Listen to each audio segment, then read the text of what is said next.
You need to learn more. You need to learn every day, follow the news. Things change so rapidly, and you need to be on the edge. You need to trace all the changes everywhere. So yeah, that's the beauty of life. You can make a decision, switch from something to something if you have a will, if you want to. The Digital Banking Podcast is powered by Tyfone. Tyfone is the creator of Infinia, a dramatically better digital banking platform for community financial institutions, as well as several platform-agnostic, revenue-generating point solutions. Our highly configurable platform and broad ecosystem of third-party partners ensure our entire suite is scalable and extensible to meet the needs of any FI. On our podcast, you will hear host Josh DeTar discuss today's most pressing financial technology topics with seasoned industry experts from every possible discipline.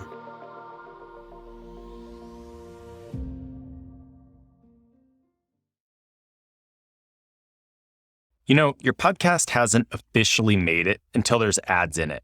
But this is one you're not going to want to skip past. And, well, if you do, feel free to hit that fast forward 15 seconds button twice. Ever wonder what gives me my energy and enthusiasm during these podcasts? Outside of my relentless desire to learn about, connect, share, and build up community FIs and their mission to support the communities they serve. It's coffee, and lots of it.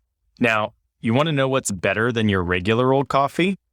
How about donating $5 to the Children's Miracle Network hospitals through Credit Unions for Kids every time you purchase high-quality, ethically sourced coffee that also provides living wages to coffee farmers. So if you want to listen to this episode with epic levels of caffeine-induced focus and help kids in need, head to javaforkids.org to learn more and buy a bag or 10. Thanks. Welcome to another episode of the Digital Banking Podcast. My guest today is Vit Shtyrkin, Chief Product Officer for B2B and Pay. It's kind of funny. Vit and I got to talking before I hit record, and we finally had to stop and laugh and say, man, we better get to recording or we're going to talk for like 3 hours without actually recording any content.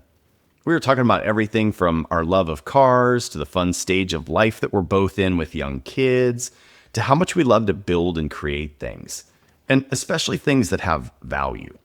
Now, when I say value, I don't just mean monetary value. Vit brought up how much he really cares about creating products that both meet a customer's needs and make a positive impact in the world. And I find it super interesting how all across the world, guests that I talk to who say things like that somehow end up finding themselves in financial services and fintech in some shape or form. And I think it has to do with the fact that money plays a big role in our lives. And so being able to positively impact that for people can have a really big impact on the world. Now, Vit has spent time in various roles at traditional fiat banks outside the US. He's worked in marketing and with ad agencies. But he found his real passion for creating product when he found his way into the space of decentralized finance. When he started at B2B and Pay, he worked as a customer support engineer. And talking to customers day in and day out gave him insights into, a lot of times what we build and bring to market is not actually what the customer needs. And this quickly turned into a massive passion for solving those problems and leveraging new ways of developing and innovating in tech to react faster to new market conditions and customer needs, cultivating in him becoming the Chief Product Officer. So what does an international guy who likes to rebuild old Hondas, a tech and AI nerd, and a believer that crypto will have a huge impact on the future of money have to do with digital banking in the US? Actually, quite a bit. And today, we're going to dive deep into the impacts of a rapidly changing global technology and currency market and what it means for all of us. Now, Vit believes in transparency in banking, and transparency in conversation. So this is going to be a lot of fun. Vit, welcome to the show, sir. Hi, Josh. Thanks for having me here today. Nice to meet you. Yeah, I know. Well, it is funny. Like, we were just chatting away, and I was like, oh my gosh, we've already burned like an hour. We should probably actually get recording. Yeah. But, I think that's one of the things that's so cool about like the the podcast medium, right, is just, it gives us this opportunity to meet people that we probably, I mean, you and I probably would have never met, right? I mean, we live thousands of miles apart, but technology and this opportunity kind of brought us together. But also just your whole story of getting into the world of, I mean, yes, we'll call it out bluntly, you know, hopefully it doesn't scare people off, but into the world of crypto, right? It's kind of a fascinating story, including like what, getting off your couch to deliver pizzas. So you got to kind of take us back a ways and tell us a little bit of the journey that brought you to where you are.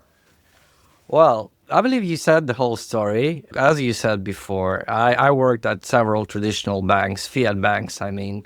I built a career from, you know, a guy I was a sales manager for the retail banking products first. Then I grew up. I had a position of international business development manager.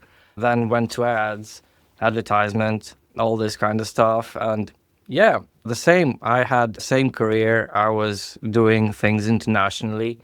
And at some point, I earned enough money. I had some things solved on the back end. And I felt, well, okay, I bought myself some real estate. And overall, I realized that I'm safe now in terms of money.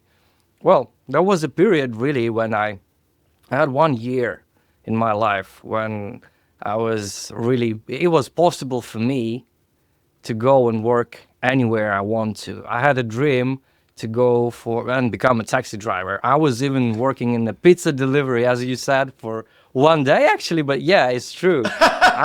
One day. Yeah. So, and you know, my approach is, I think that the beauty of life is very simple.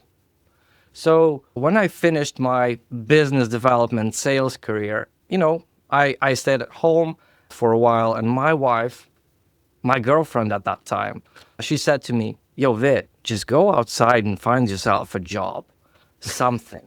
Just literally move outside, you know? And I told her, yo, I can go to a liquor shop, sell some alcohol or something. She was, yeah, okay, fine. It's up to you. Do what you Just want something. Just get off the couch. Yeah, just do something. Go outside. Yeah, and that's how I mean, it's true. It's really true. I went to a liquor shop. Then I was a pizza delivery guy for 1 day. Then I went and decided to work as a taxi driver because I was always dreaming of that, you know. And then I decided that I need to find something to earn money, to earn something more. Well, that's how I joined some other IT. I decided to join the IT. I essentially went. Right, and that into was like the a whole IT. new field for you, right? Like that. Absolutely. You hadn't done IT at all, yeah. I had some experience working with the IT because advertisement, you know, there is a lot of IT actually on the backstage of it happening, a lot of analysis, you know, planning, etc. So I was nearby the IT, and I went to that field and started growing from scratch. And in that sense, I joined B2 Broker as a level 1 technical support position. Essentially, that is the role that meets the clients. And worked my way up from foundations, from basics to the product director over several years, right? So now I'm a product officer at B2B Pay. What we do is it's a crypto payments gateway.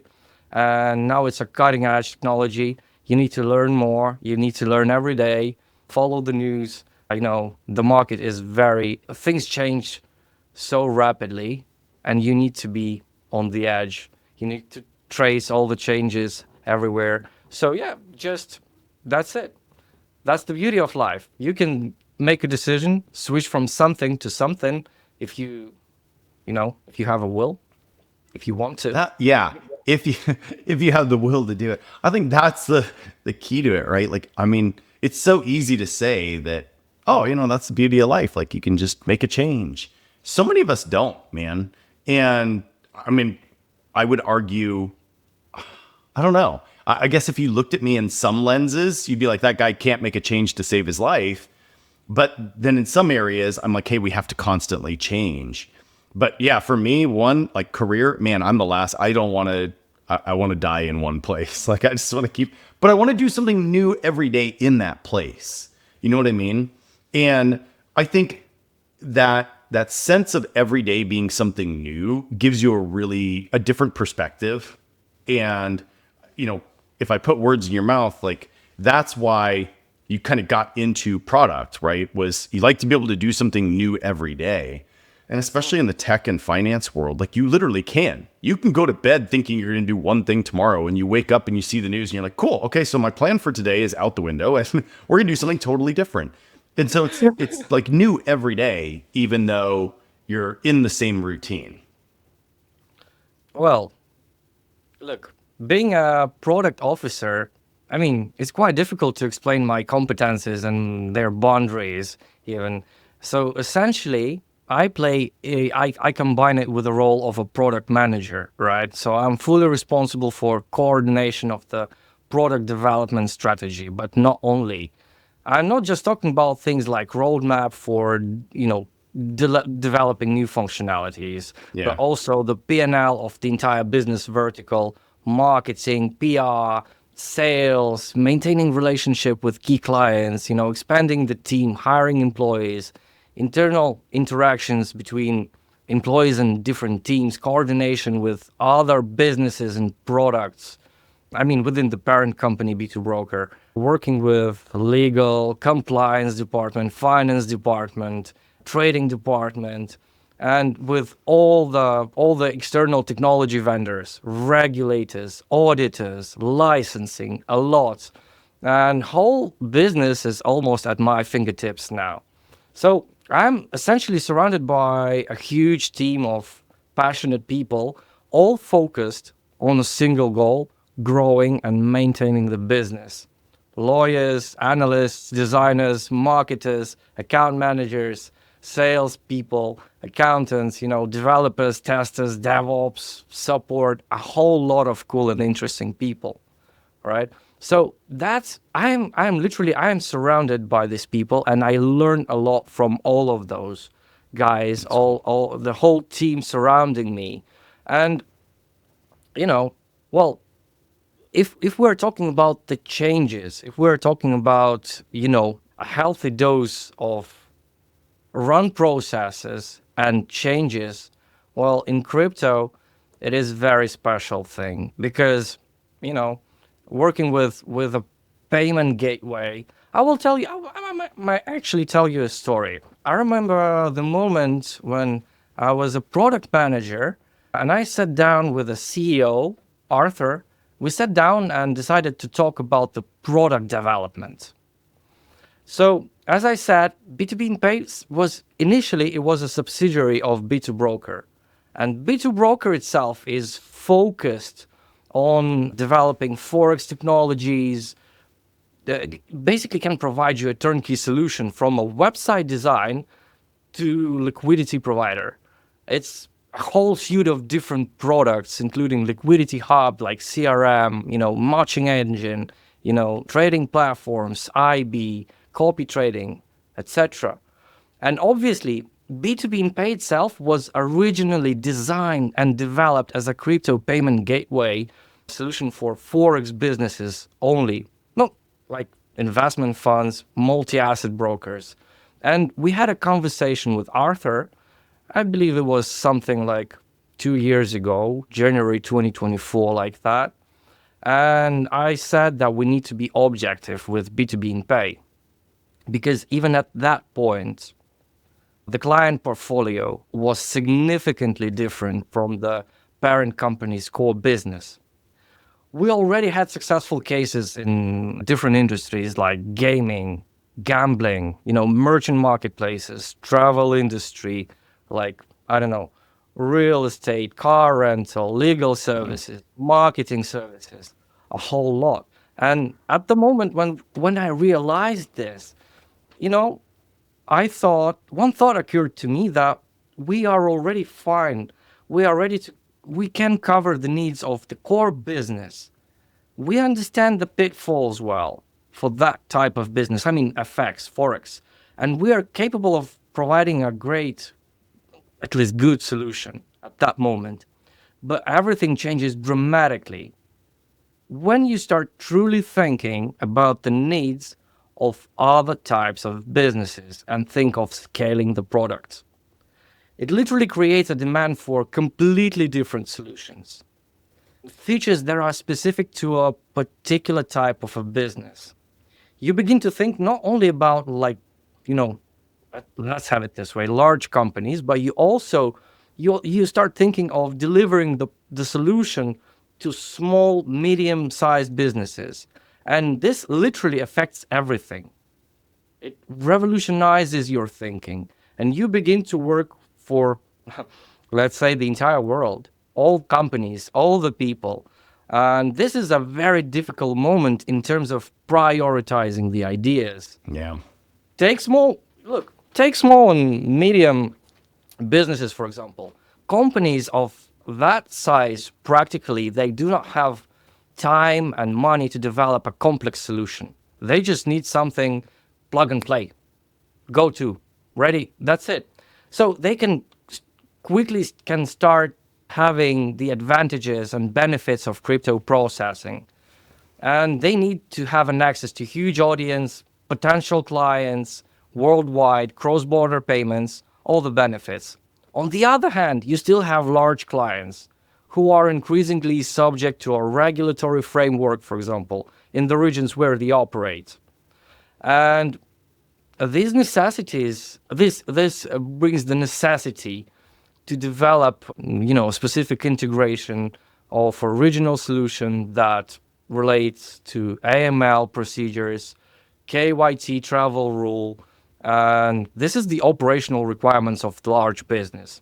On the third hand, for example, you have established process for a specific business type, right? The development of a certain business type, for example, requires you to have a transparent dashboard and a partner program, affiliate program, something kinda. And here you need to be highly effective in responding to stakeholder requests, while also, being able to pursue your expansion strategy and enter other markets. So you literally need to balance your strategic plans and tactical changes. That's what you are talking about. So this requires not only agile approaches like balancing value and delivery times, revising plans constantly day by day, but also the implementation of all the possible analytical tools and processes acceleration. That's where the AI comes, to the rescue. I'll just share my own experience, for example, how I completed a SWOT analysis of our competitors in the market in terms of, functionality using AI in 2 weeks.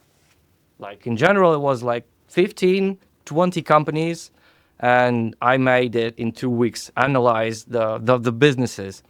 I literally have a documented description of the competitors' products and a clear understanding of how they functionally differ from us to the better. So here you need to learn from the best in terms of work organization, right? And the email you sent me, there was a question like about the Android and Apple. What do you prefer? Like the one, see, I really love comparing Android and Apple devices.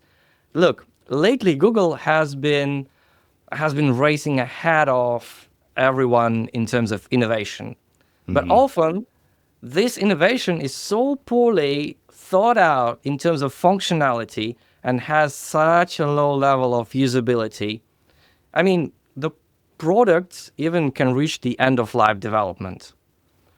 And suddenly, Apple appears, rolling out the same solution that was available on Android a year or a year and a half ago, but it works. It's usable, it's convenient to use.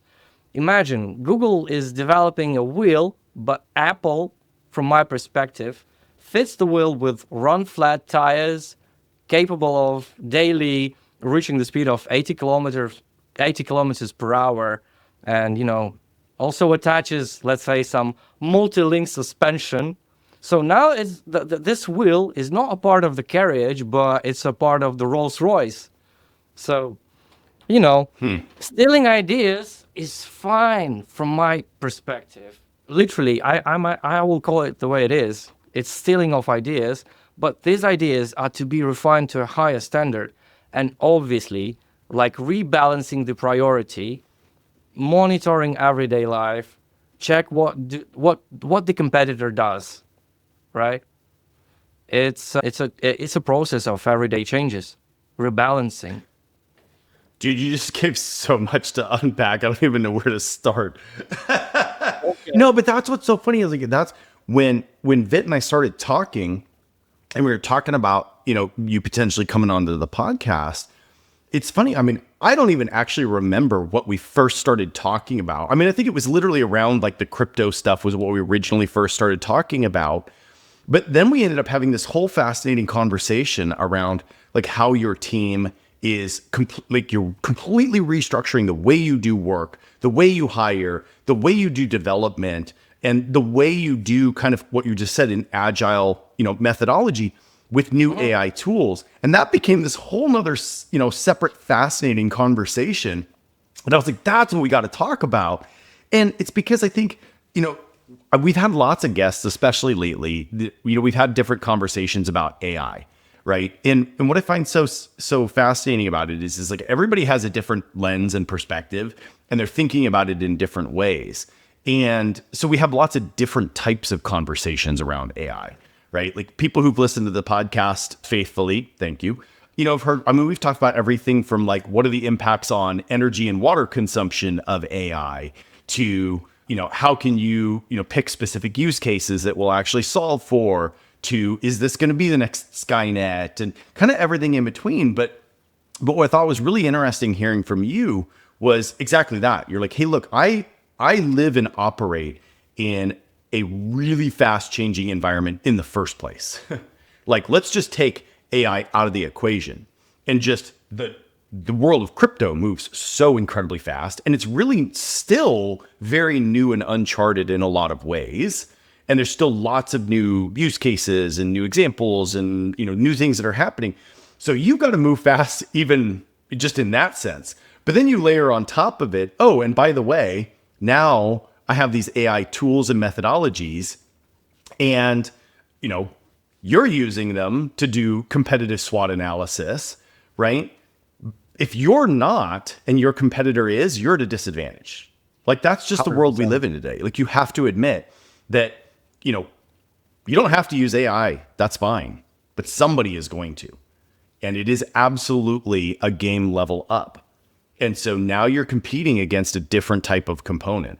So the choice is yours. Do you want to be the component or the opponent that somebody is competing against where you've got the unfair tools? Or do you want to be competing against somebody that has the unfair tools? And that was, I thought was really interesting. So I'd love to hear kind of how have you kind of started to bring different tool sets and different methodologies into how you guys do product development, how you do, even engineering and stuff. You mean in context of AI? Yeah. Sorry. Okay.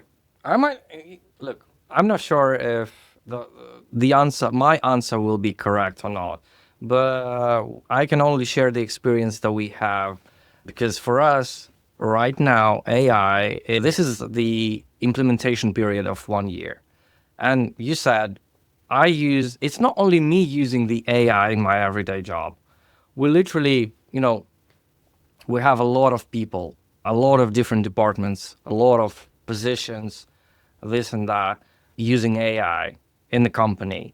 So there is a lot of pitfalls about AI itself, because there might be some problems using AI, especially providing the access rights to the code base.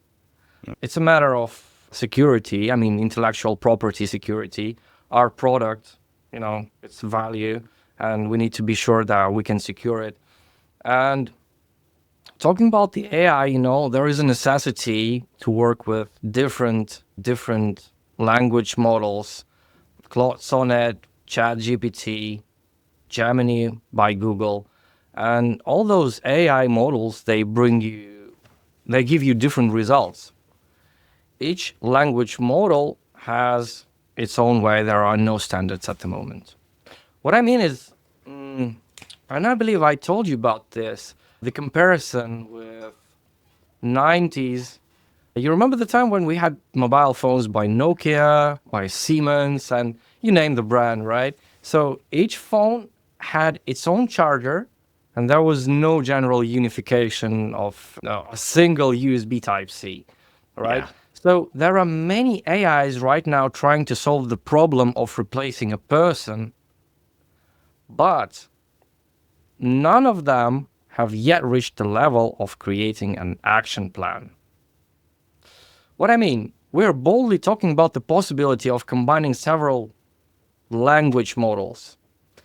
For example, one responsible for the code, second for the architecture, third one for security, and the fourth one, let's say, for small functions on the perimeter of the system. And then you need some kind of orchestrator on top of those. So probably you know that OpenAI, they have released Codex solution. Yeah? And it works well. I mean, we have an experience working with that. But we noticed that it works well with small products.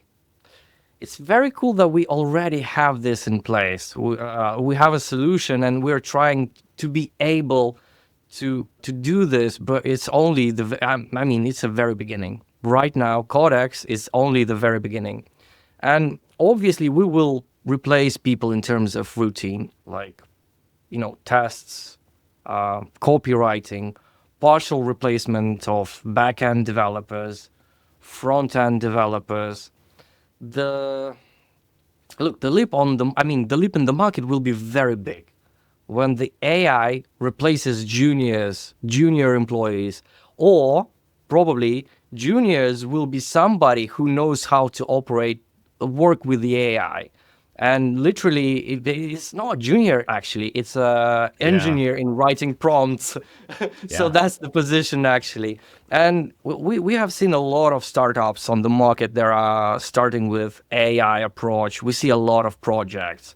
And in case of large and working businesses, and we are a large and working business, you need a human person. Yes. Yeah. Human 100%. makes mistakes, but the machine doesn't understand the context clearly. And again, we are talking about not only me, but the widespread implementation.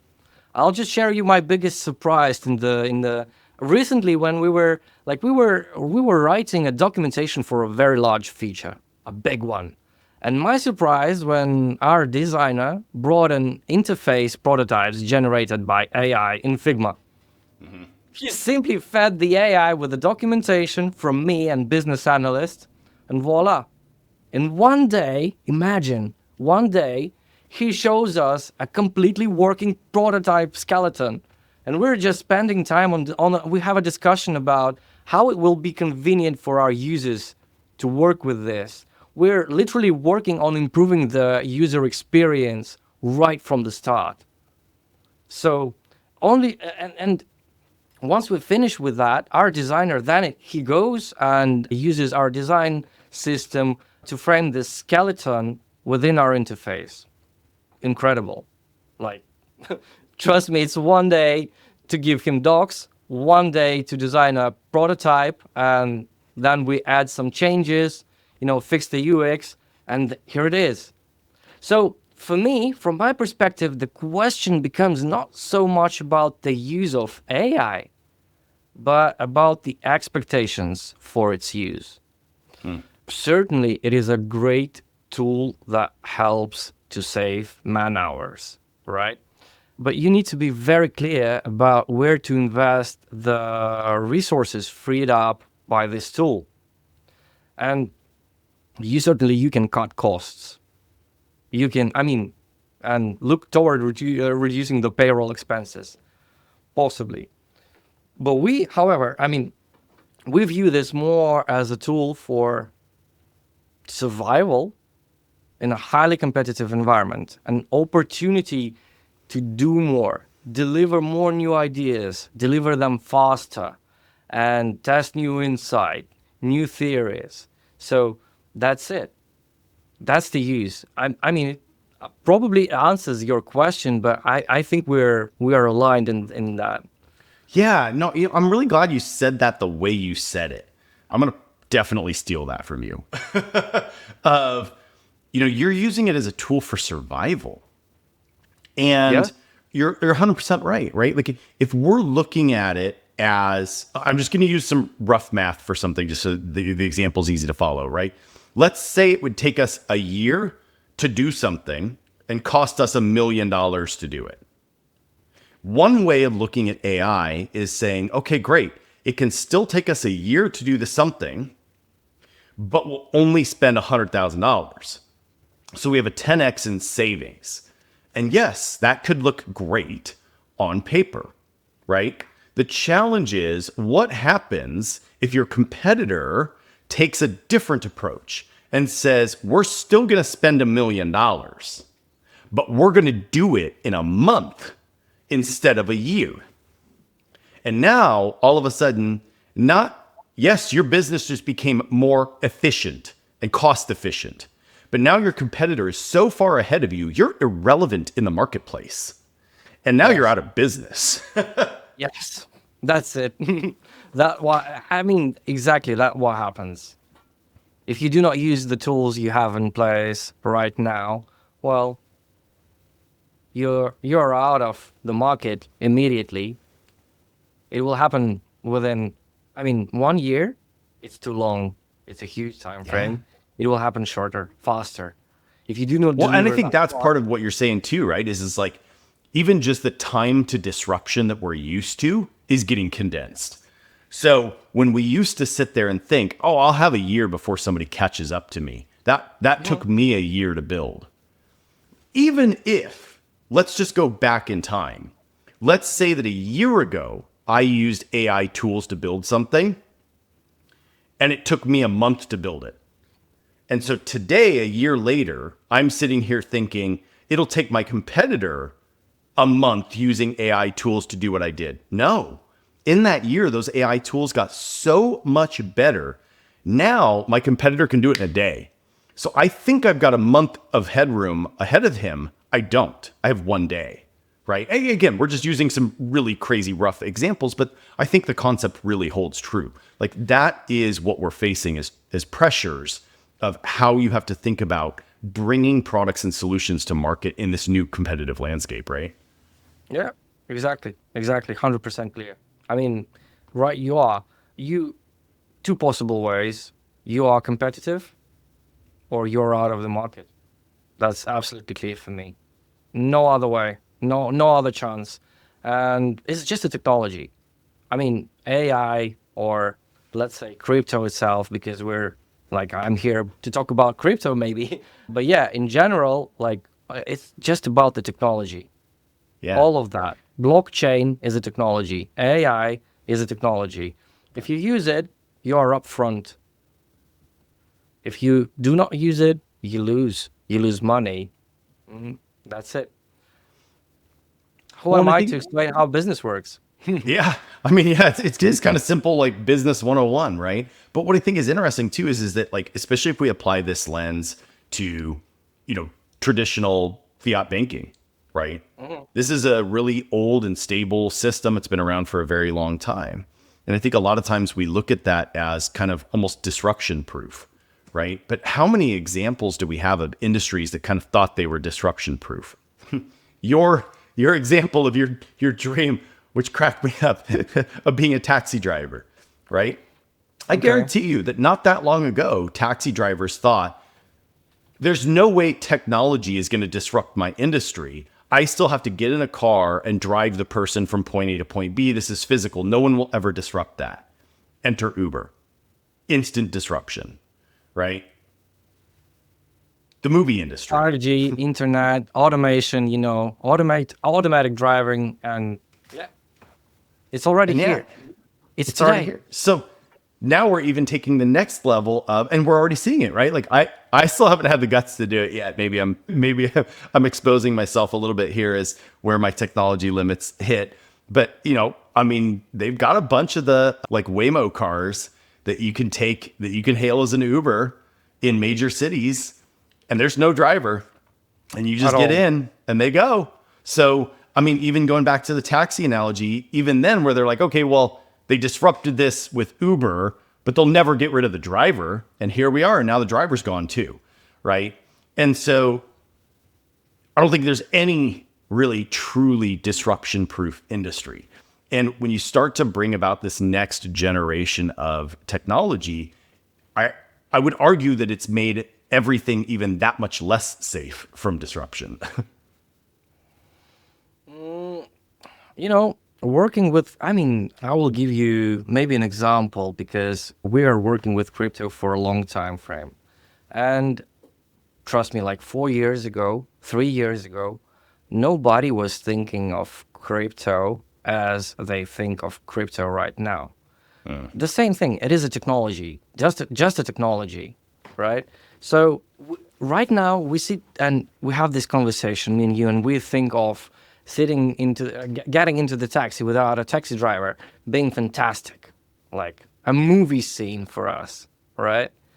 But it will happen. I mean, it's the future. It's just a matter of time. And the same thing I face in crypto. Nobody was thinking that crypto will, grow up so fast and will be, competitive so fast. But it happens right now. We had a lot of things happening, in different governments, regulation, etc. So now the governments they are aware of the crypto, the benefits of crypto. And that's it. I mean, it happens with us every time. We're just shocked about this. We're not ready, but, the new technology comes, and the one who takes the technology, he benefits, obviously, not from my perspective, but in general. And blockchain, again, is just a technology. And as any technology, it is important who controls it. Uncontrolled use of technology directly leads to malicious intents, possibly. The same thing with AI. And the fact that many regions now, worldwide, now taking various regulatory measures, for example, it clearly shows to me that cryptocurrency is a thing of today. Countries are embracing the technology and seeing it as a future just like we do. But we did this like 4 years ago. Nobody was trusting in that. Now we're here. We're, we were thinking of that like before, and we did an investment, right? The same thing about the AI. You make an investment, but then it's fruitful for you. So, well, that's great. It means that a new legal tool has emerged to achieve goals and dreams.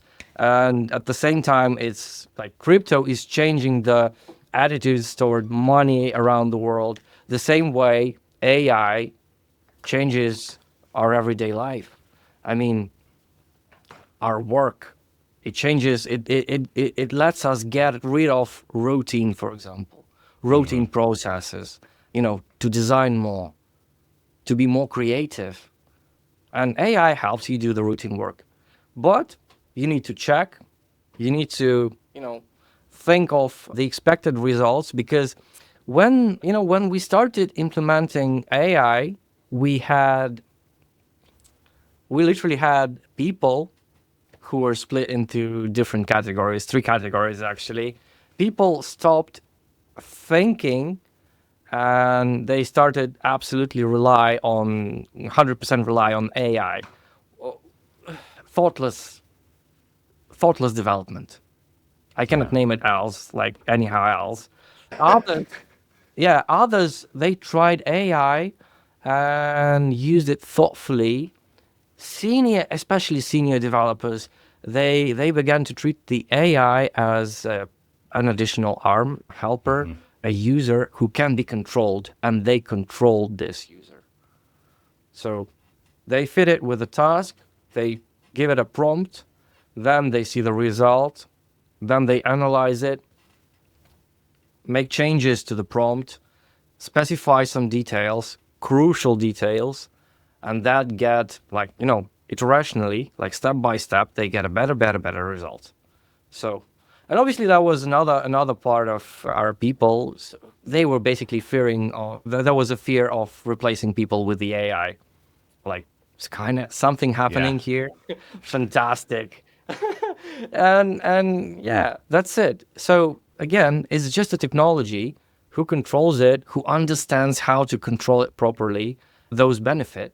And the earlier you start doing this, the better will be the result. So again, your thoughts about the competitors in any market. I mean, it's not only about the crypto sphere. I mean, crypto transactions, exchanges, and like crypto wallets, etc. Not about crypto, any kind of business. The sooner you get into this, you realize and accept this tool and start using it properly, well, the better will be the result. It's interesting. I appreciate too that you bring up the concept of the expert in the loop, right? And like how important that is. But at the same time, it's interesting how it gives you the ability to kind of stretch yourself into new areas and kind of have an expert on demand in the AI agent. But at the same time, you have to have some sort of checks and balances and validation in that of an actual, usually human expert in the loop. So I'll give you a very real example from my personal life recently. Yeah, sure. So, we were talking about our love of building things and cars and our kids getting into it. So my 4.5-year-old Jack, when he turned 4, prior to that, I'd gotten him one of those Power Wheels, and I got him one that was like a 24 volt one that was all wheel drive, and like this thing could rip around. And we live kind of out in like farm country. So there's, like dirt hills and stuff for him. And Vit, he just beat this thing to bloody hell. I mean, just taking it off jumps, like this thing was just nuked, right? So it's for his 4th birthday. I was like, we're going to upgrade the Power Wheels.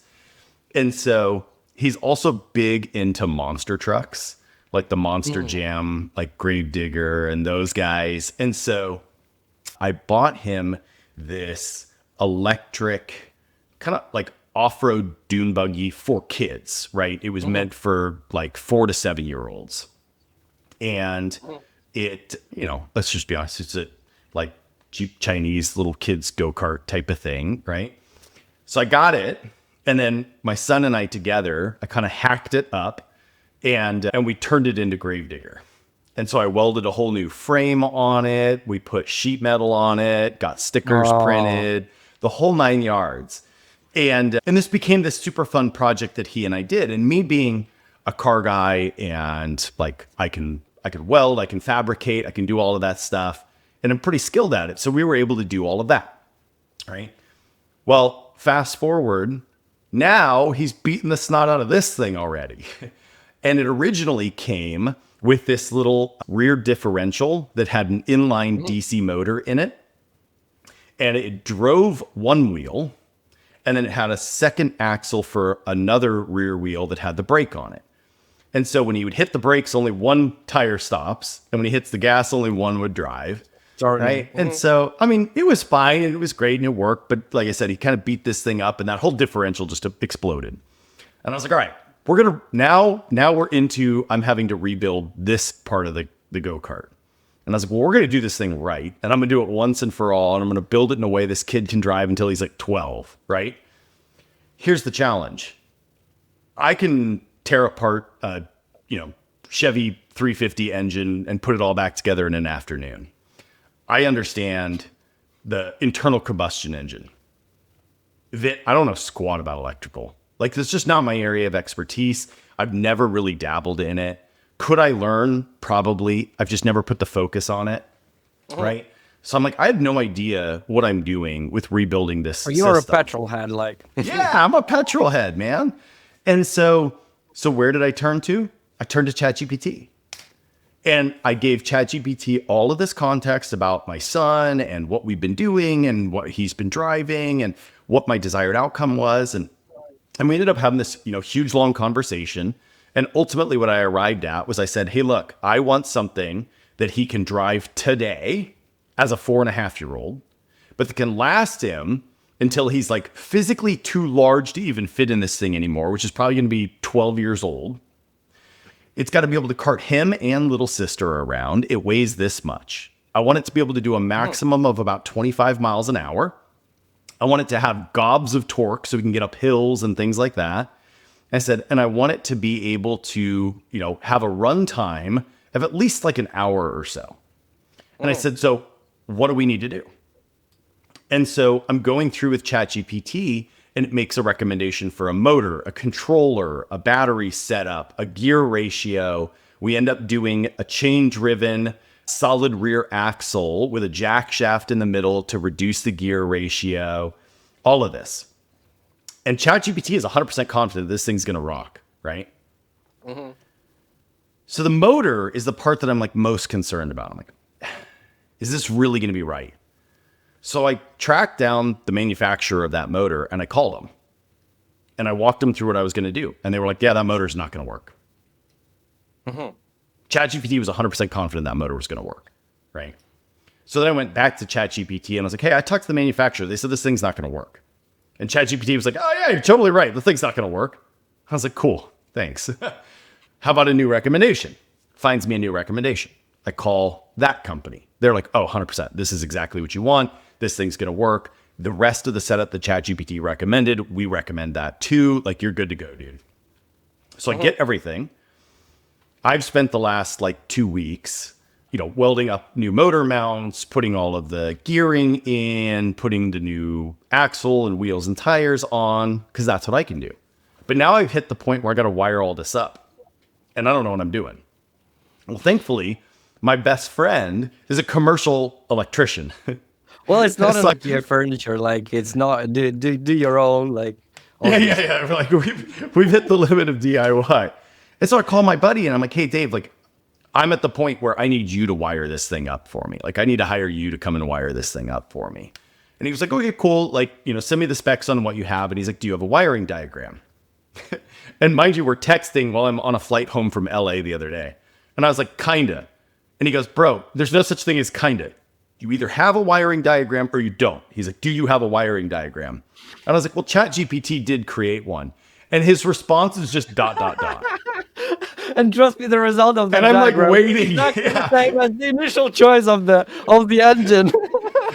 And he comes back to me and he's like, please don't tell me I'm about to wire up something you built with ChatGPT. And I was like, you 100% are, buddy. And he's like, dude, really? And so what's funny is he comes over to my house yesterday to kind of start looking at everything, seeing what he would need in terms of just small, extra wire, that kind of stuff, right? And he starts looking at the whole setup. And he starts looking at my ChatGPT thread.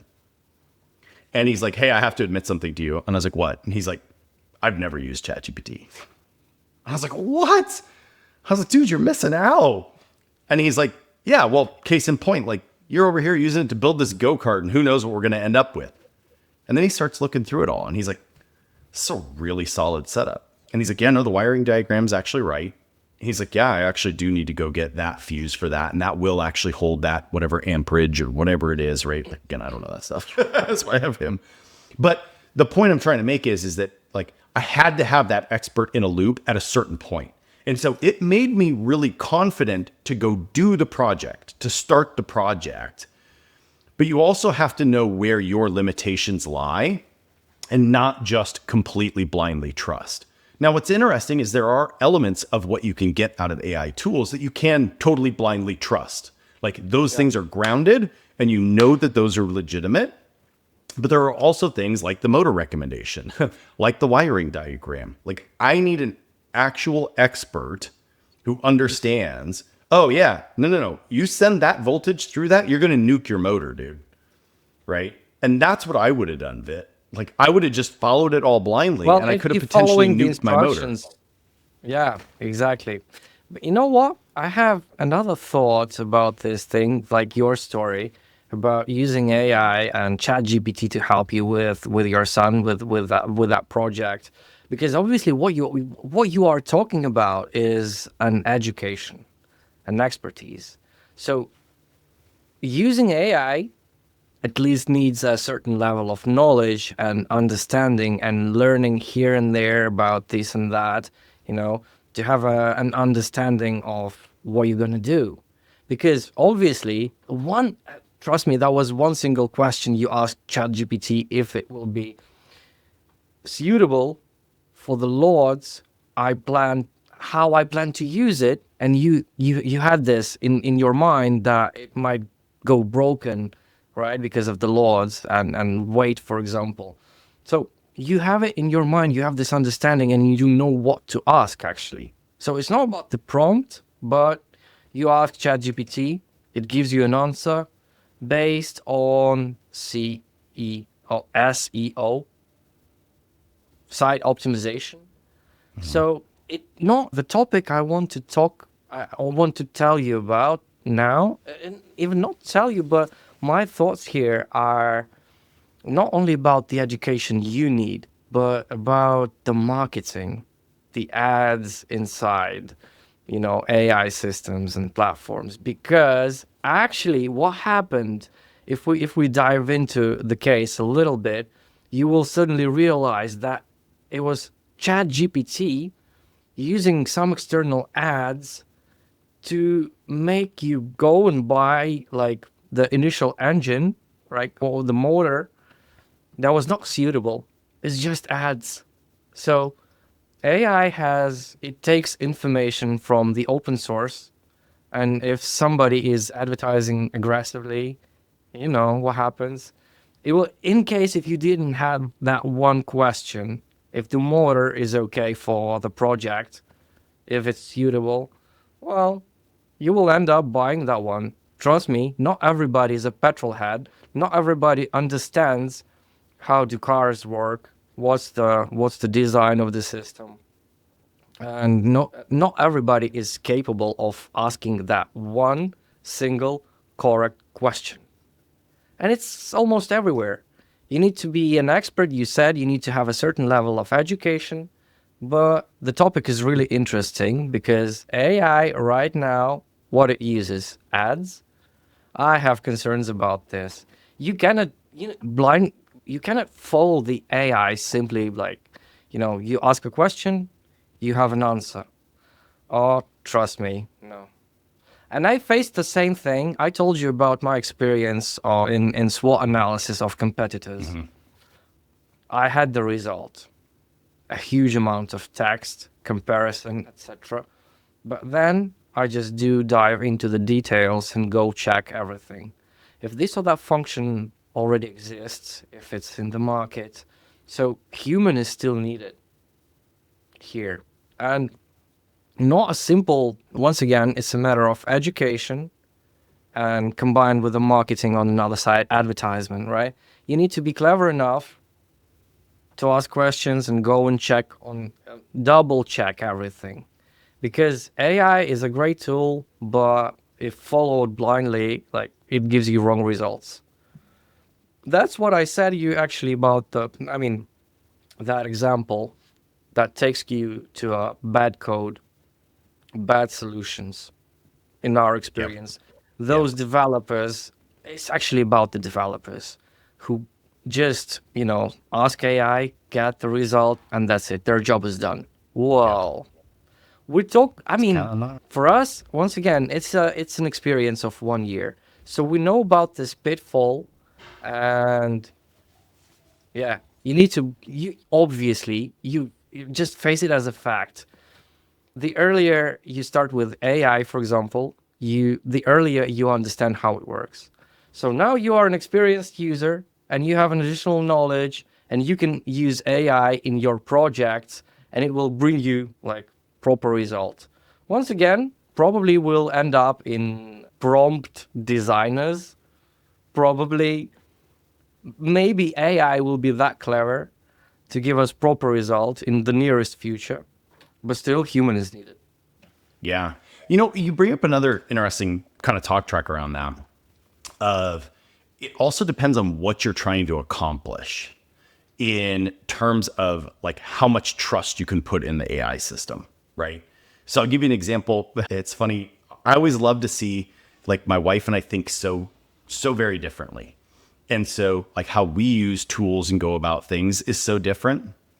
And so I find it really fascinating. Like she's one of my favorite use cases to see like how's she using AI versus how I am. And, I think some of our longtime listeners probably have some of this context. I mean, my wife spent almost 20 years at Nike and did some really cool things. And now she's doing the coolest and most difficult job ever. And she's a stay-at-home mom. and so, she's not using AI in a corporate sense anymore. And she kind of left the corporate world right as this was starting to become more prevalent in the corporate world.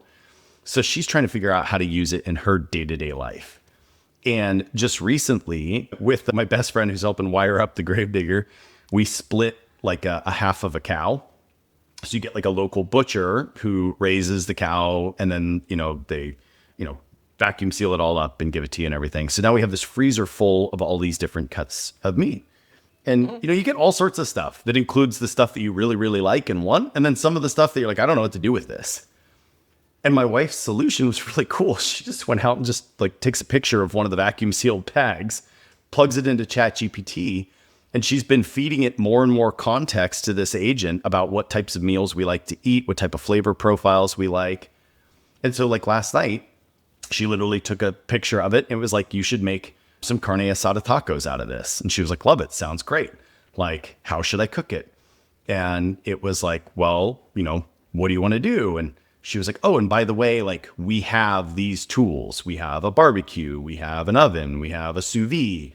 And it was like, oh, okay. Like traditionally this would be done on just the barbecue. But if you have a sous vide, it actually makes the process a little bit easier, makes it a little bit more tender. So here's the recipe I'd recommend. And then she was like, I see that there's no lime in this. Like, wouldn't there be like lime in this Mexican restaurant or recipe?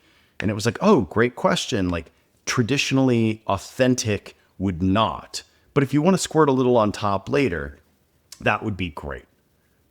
So the point I'm trying to make with this is that let's say my wife wasn't the expert in cooking Mexican tacos, which she is. And if you've had my wife's tacos, I think you would agree. If she wasn't the expert, right, she probably would have never thought to ask, like, should I add lime to this? And ChatGPT never would have said, hey, a squirt of lime on top would have been good. And you know what? It wouldn't have been the end of the world. It still would have been good. Still would have been fine. Like, without an expert cook in the loop, you probably still could have made some pretty darn good, like, tacos out of this, right? But in your example, where you've got a developer who's like, ChatGPT, create this code for me. I'm never going to look at it. I don't even know how to validate it because I'm not an expert. And let's just run it into the product and see what happens. And all of a sudden you nuke your entire product. Like, that's a way bigger deal than forgetting to add lime to a taco. Obviously. And that's why you start inventing AI at any stage. Code, testing, DevOps, product design, analysis, everywhere. So only implemented at multiple stages, it gives you the result. Once again, I told you that we do not use it. Look, we still do not, as I said, we do not get rid of people, right? So we have testers, for example, SDAT employees, manual testing, full stack QA. And those guys, they still have a very nice knowledge of the system. They know all the functionalities, etc., etc.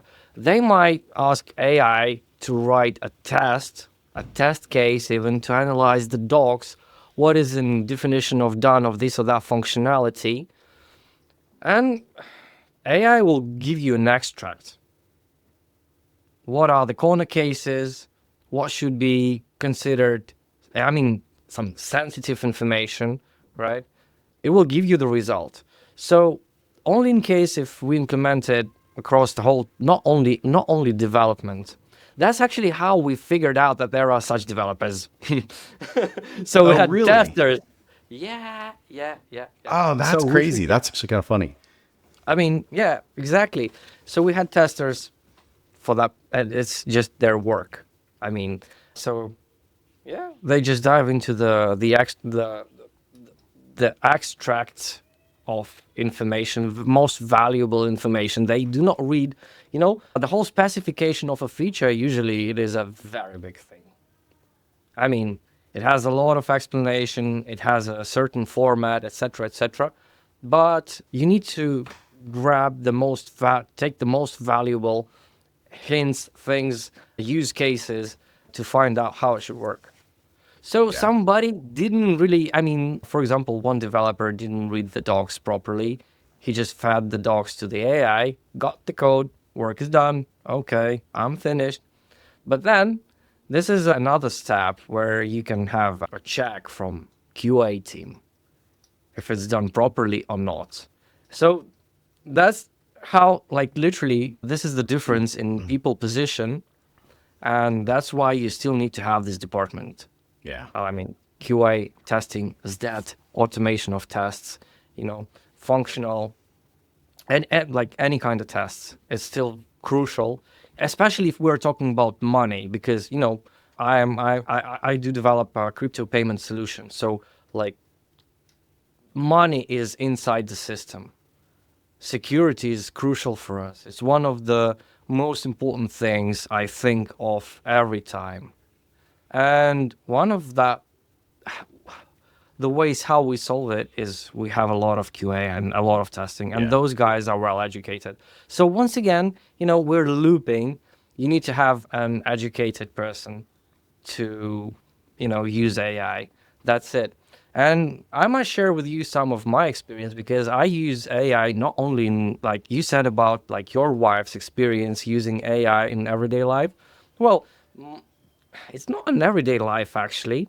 I use AI in, I told you before, I have a hobby of, I write music. Yeah.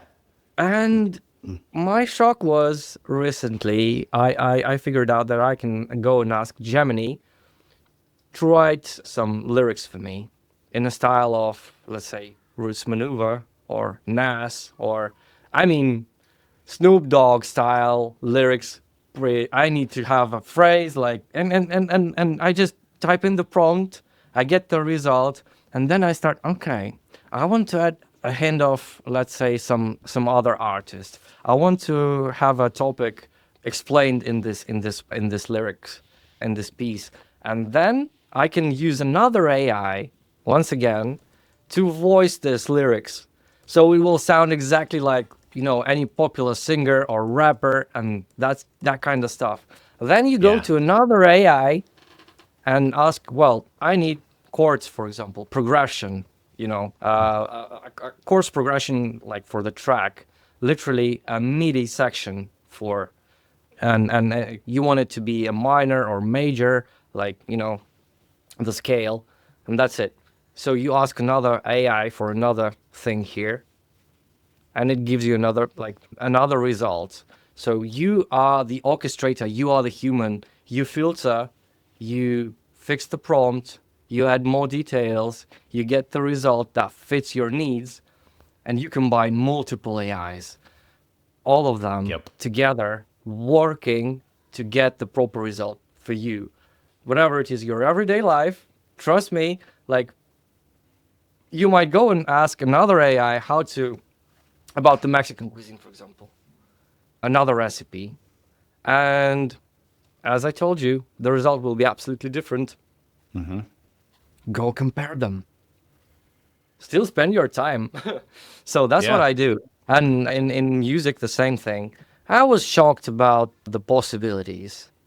Even, AI is ready to write a whole track for you. The drum kit, the bass lines, the chords, pads, synthesizers, everything. And it's done within a minute, or less than a minute.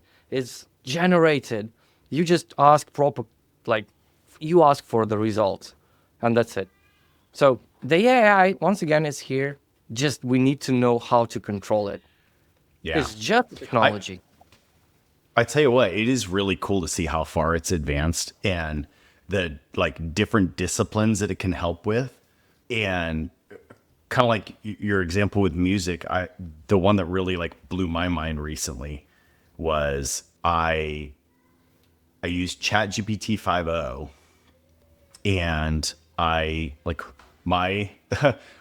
my hobby is working out in the gym, and in our home gym I have it's like a black glass whiteboard, and I use just a white paint pen to write, like I did this lift and I did this much weight and this many reps, and then this much weight and this many reps and all of this. And it's kind of my chicken scratch, and like I shorthand things that make sense to me. And there's no context to this whatsoever, right? And maybe if you're like an experienced power lifter or something, like you looked at that, you could decipher what that meant to you. But it really just makes sense to me. And I was really curious the other day, and I was like, I wonder how well 5.0 will interpret that image. So I literally just took a picture of it. There's glare, there's like reflections of the room, background. Some of it's really hard to make out, and it's my chicken scratch. And I fed it in, and I thought, I'll keep educating it, and I'll see how much better it gets. But I want to start with a really poor prompt, just to see how well it can decipher this. So I'm not going to give it the context that I actually would if I wanted to get the best answer I could. And I literally just said, hey, this is my current workout. I want to reprogram it so that the lifts are a little bit different, but it's still the same thing. Like this is chest, this is arms, like swap a chest for a chest workout, not a chest for an arms. Like keep the structure, keep the volume and intensity, give me a new workout. And just fed it the image. And Vit, it just about nailed it. I was like blown away. I was like, I almost don't even have to continue editing the prompts and improving this. Like it was pretty spot on. And I think what that kind of helped me to also realize is, like you were talking about earlier, you know, I think a lot of how we can think about these tools too is that it frees up the mundane to do the creative, to be the human that only we can be, that the AI can't be, right? And it's like, the AI is not going to work out for me. It can't, it never will, and it couldn't care less, right? But for me, that process of usually going and like reprogramming my lifts, like that usually takes me a couple of hours. And dude, it literally took me 5 minutes and I was done. And then I got to work out, right?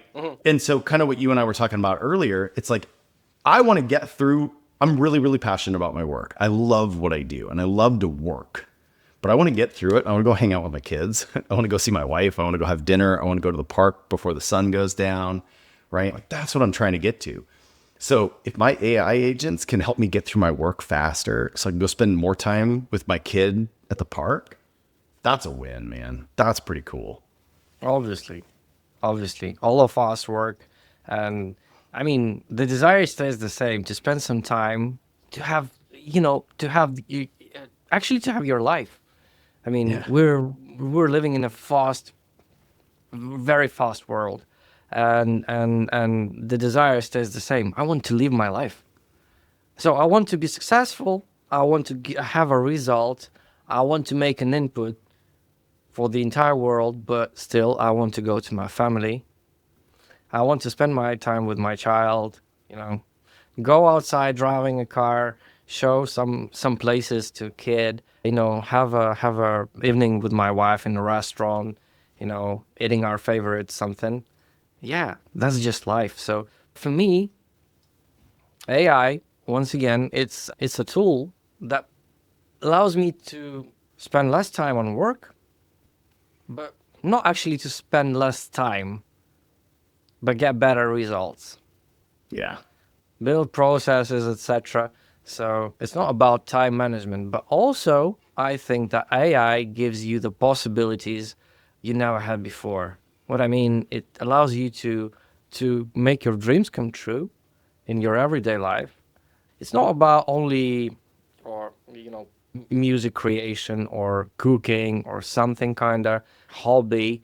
It even allows you to become, to draw a picture. And I believe that in future, all the possibility, what AI can do will increase. So we already talked about this. I mean, the orchestration on top of multiple AIs, but it means that once we'll get to that point, and that's a very interesting future. I have no idea how soon it will happen, because we have first attempts, then suddenly we'll realize that we do not need people here working with that. Like this, that, here, there. We do not spend time on that. What we do. What will be our future? Probably we'll end up living in the world where like AI does everything and we have a lot of free time. So we can live our life, drive a car, have an evening with your wife, go outside to the playground with your kid, and that's it. AI does everything else. Maybe, or maybe not. We don't. We don't know. We'll see. We'll see. You said something earlier too that I wanted to come back to that I thought was really interesting. And you referenced the like Google and Apple example. And which, by the way, it's funny, that question on our guest intake form for the podcast actually comes from an interview question we use at our company. And we always ask people if they're Apple or Android. And what's hilarious is everybody thinks there's like some deep-seated like philosophical question behind this that we're trying to figure out. Like, oh, if you answer Apple, does it mean you're more creative? And if you answer Android, you're more engineering. Nope, we just want to know, like, if we're going to have a dodgeball game, like, are you on Team Apple or are you on Team Android? That's it. There's no deep-seated meaning. But you were talking about how like Google a lot of times will be first to market. Mm-hmm. They'll bring the wheel first to market, but it'll be stone and it'll be a little crude and it won't roll very smooth. And then Apple brings the rubber tire to the market, right? And I think you make a couple of really, really good points in that. And one is just that, there's not necessarily a right or wrong. You don't always have to be the first to market, but you also don't have to bring the perfect solution to market. Case in point, Google and Apple both still exist. Very successfully, might I add.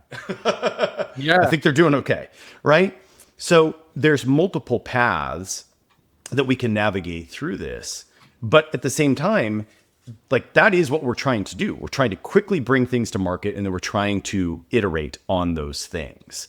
And I think even just encapsulating some of this whole conversation we've had, that's what, the leveraging of new technology tools is also helping us with, is being faster to market and faster to improve that thing that we brought fast to market.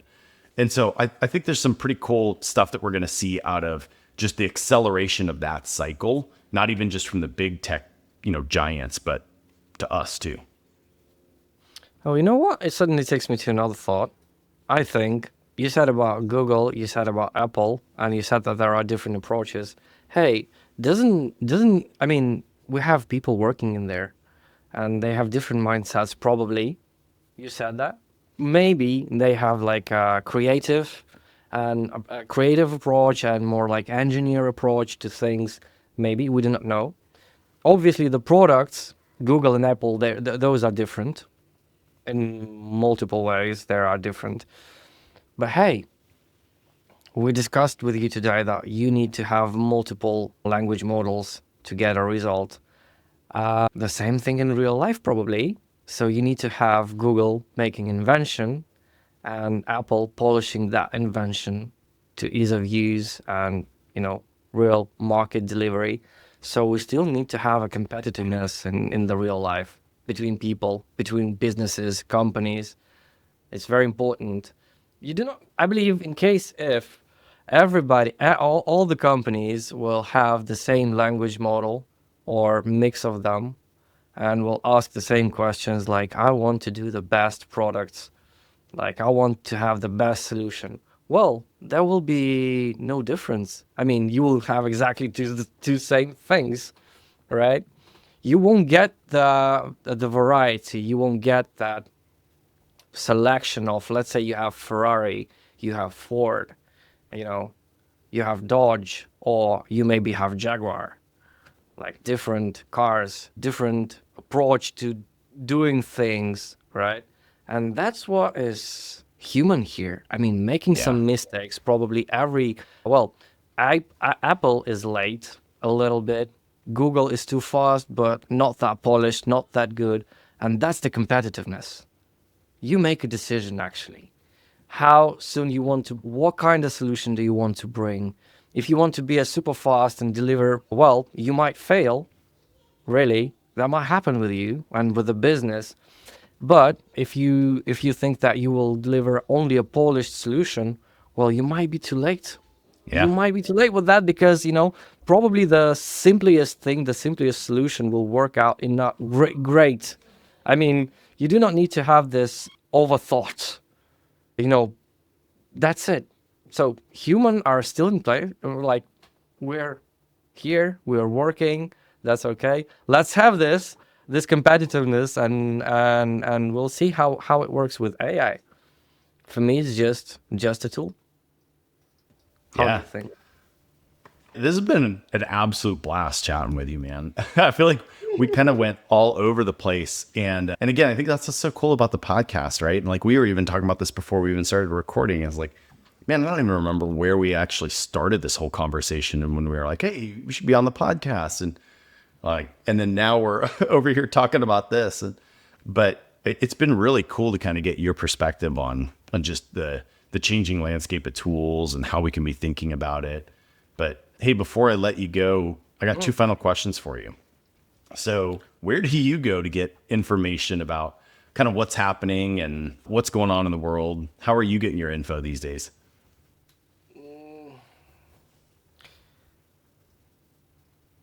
I use Telegram channels, to be honest. That's my source of information. So I found the right ones for me. I've analyzed some sources. I know that the data there is, I mean, it's the fastest way you can get the information, really.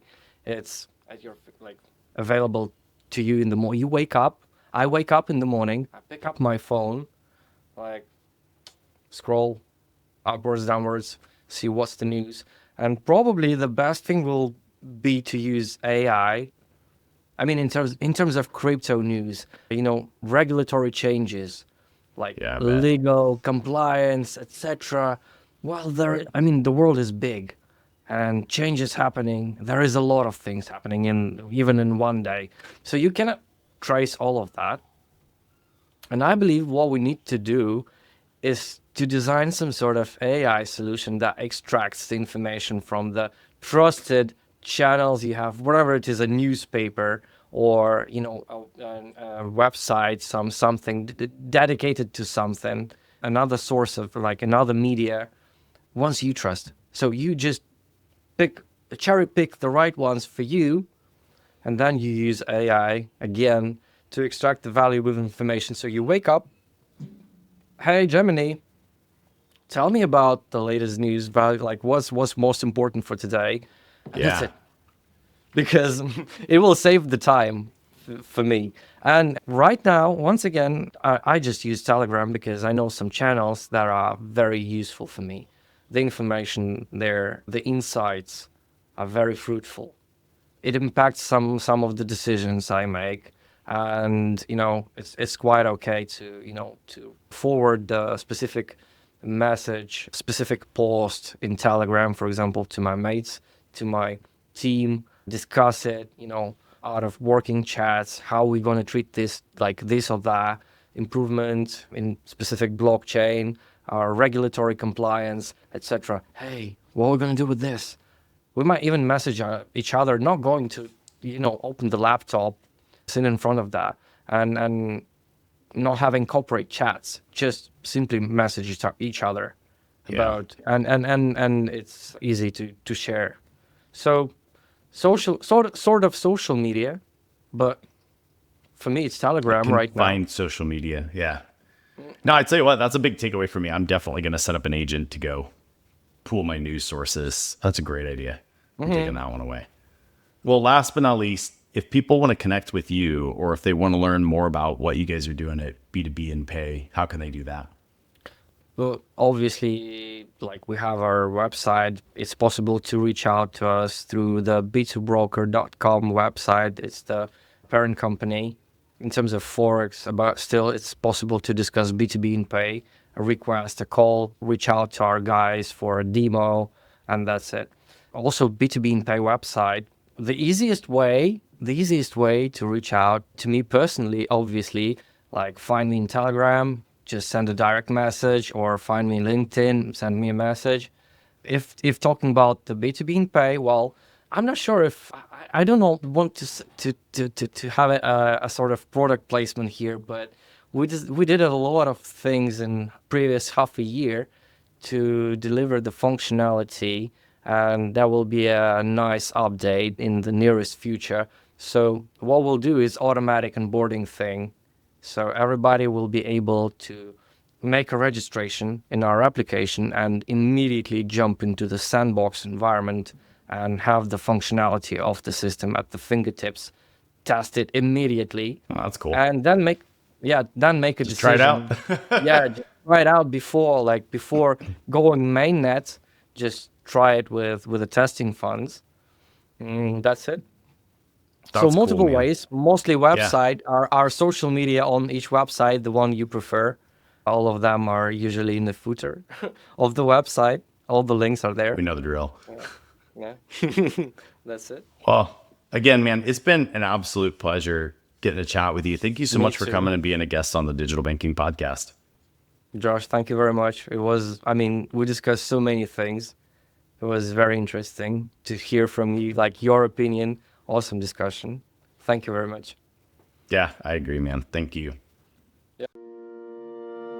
Thank you for listening to the Digital Banking Podcast, powered by Tyfone. Find more episodes on digitalbankingpodcast.com or subscribe on Apple Podcasts or wherever you get your favorite podcasts.